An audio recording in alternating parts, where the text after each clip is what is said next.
নেত্রকোনা কেন্দ্র রোডের পাটেশ্বরী নদীর শান্ত তীর ঘেঁষে সবুজে ঘেরা বান্দনাল গ্রামে দাঁড়িয়ে আছে একটি শিক্ষাপীঠ, জমিলা মেমোরিয়াল বিদ্যানিকেতন।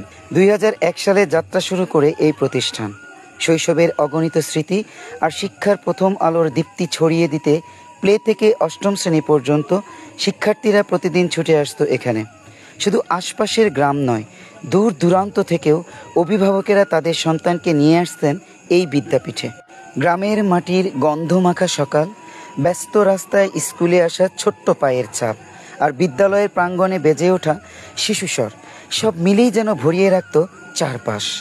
একসময় জমিলা মেমোরিয়াল বিদ্যানিকেতন শুধু শিক্ষার কেন্দ্রেই সীমাবদ্ধ ছিল না। সাংস্কৃতিক আবহ, নাটক, সঙ্গীত আর বার্ষিক অনুষ্ঠান দেখতে গ্রাম থেকে গ্রামান্তরে মানুষ হেঁটে হেঁটে ছুটে আসতো।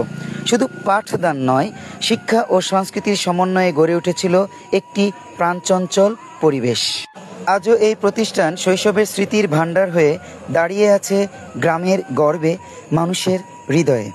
জমিলা মেমোরিয়াল বিদ্যানিকেতন একটি নাম, একটি ইতিহাস, একটি স্বপ্নের প্রতীক।